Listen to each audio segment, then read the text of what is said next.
அன்பு நெஞ்சங்களே, இறைவன் நமக்கு தந்த புதிய நாளிலே இறைவனுக்கு நன்றி கூறி இறை வார்த்தையால் நம் வாழ்வை பயனுள்ளதாக மாற்றுவோம். இறைவன் நம் அனைவரை நிறைவாக ஆசீர்வதித்து பாதுகாத்து வழி நடத்துவாராக. இன்றைய விழா லோயலா புனித இன்னாசியார் விழா. மத்தேயு நற்செய்தி நூல் பிரிவு 13 இறை சொற்றொடர்கள் 54 முதல் 58 முடிய. அன்பார்ந்தவர்களே, இன்று லோயலா நகர் புனித இன்னாசியா விழாவை மகிழ்வாக கொண்டாடுகின்றோம். 15ஆம் நூற்றாண்டின் பிற்பகுதியும் 16ஆம் நூற்றாண்டில் முற்பாதியும் உலக வரலாற்றில் மறக்க முடியாதவை. இந்த காலகட்டத்தை கண்டுபிடிப்பின் யுகம் என்றும் நவீன யுகத்தின் தொடக்கம் என்றும் அழைப்ப. இப்படிப்பட்ட சூழ்நிலையில் இறைவன் திரு அவைக்கு அருளிய மாபெரும் கொடைதான் புனித இன்னாசியார். இறைவாக்கின எரேமியாவின் நூலில் காணப்படும் இறைவாக்கு இவருக்கு மிகவும் பொருந்தும். என் இதயத்திற்கேற்ற மேய்ப்பர்களை உங்களுக்கு கொடுப்பேன், அவர்கள் உங்களை அறிவுடனும் முன்மதியுடனும் வழிநடத்துவார்கள். ஸ்பெயின் நாட்டின் வடக்கு பகுதியில் லோயலா என்ற இடத்தில் 1491 ஒரு செல்வந்த குடும்பத்தில் இன்னாசியா பிறந்தார். இவரது திருமுழுக்கு பெயர் இனிகோ. அவருக்கு 4 வயது இருக்கும்போது அவரது மூத்த அண்ணனும் 9 வயது இருக்கும்போது அவரது தாயும் இறந்தனர். அதன் பிறகு அவர் ஸ்பெயின் நாட்டு மன்னனின் அரசவையிலே வேலைக்கு அமர்ந்தார். தன் இள வயதில் மிக சிறந்த போர் வீரனாக மாறினார். பட்டக்காலிலே படும் கெட்டக்குடிய கெடும் என்பதற்கிணங்க தன் 16ஆம் வயதில் தன் தந்தையும் இழந்தார். இழப்பிற்கு மேல் இழப்பு அந்த தொடர்ச்சியாக அவரை வாட்டியது. 1521 ஸ்பெயின் நகரான பாம்பலோனாவை பிரான்ஸ் நாட்டு மன்னன் 1ஆம் பிரான்சிஸின் படை முற்றுகையிட்டது.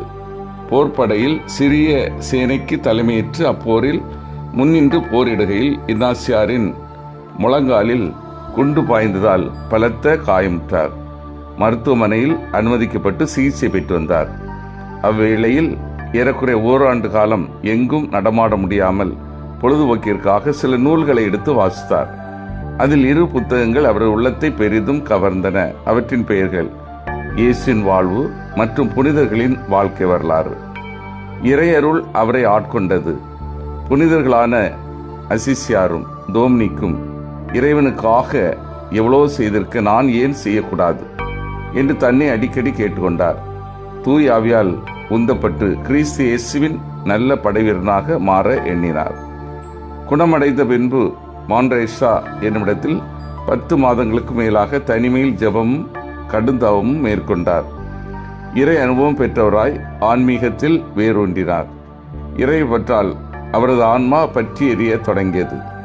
இந்த சமயத்தில் தான் தன்னுள் எழுந்த எண்ணங்களை சில ஏடுகளில் எழுதி வைத்தார். அவற்றின் தொகுப்புதான் ஆன்மீக பயிற்சிகள் என்ற நூல். இன்றைய அதிநவீன உலகிலும் பலராலும் பாராட்டப்படுவதோடு பயன்படுத்தப்படும் நூலாகவும் அது உள்ளது.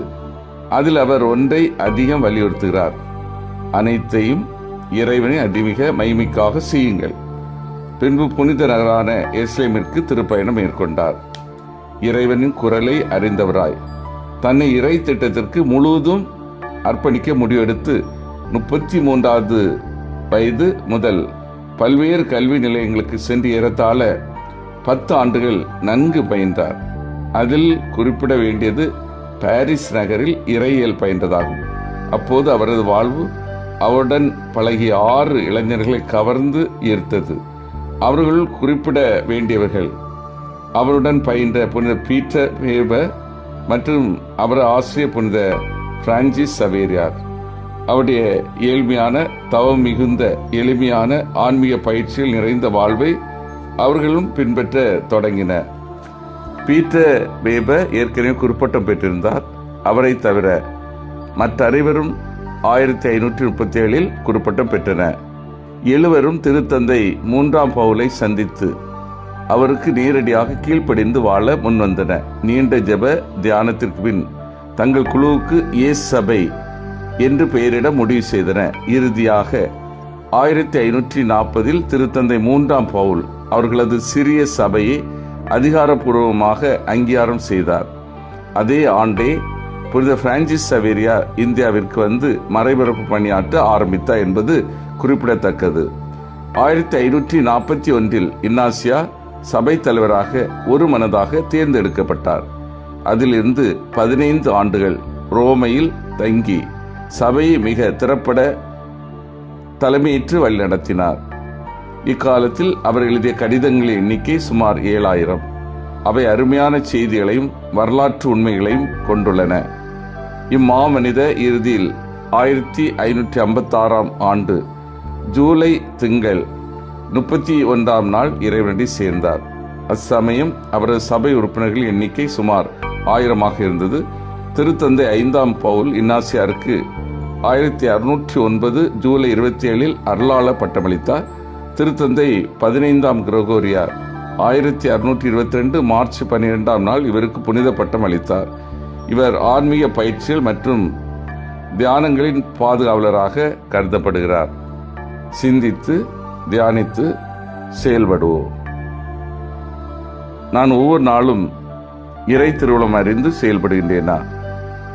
நான் செய்கின்ற செயல்கள் அனைத்தையும் இறைவனின் மிக மகிமைக்காக என்று உணர்ந்து செயல்படுகின்றேனா? புனித வாழ்வுக்கு என்னையே நான் தயாரிக்கின்றேனா? மன்றாடுவோமாக. வல்லமை மிக்க இறைவா, நாங்கள் அனைவரும் ஒவ்வொரு நாளும் இறை திருவுளம் அறிந்து செயல்படவும், நாங்கள் செய்கின்ற செயல்கள் அனைத்தையும் இறைவனை அதிமிக மகிமைக்காக என்று உணர்ந்து செயல்படவும், புனித வாழ்வுக்கு எங்களையே தயாரிக்கவும் அருள் தாரும். ஆமீன்.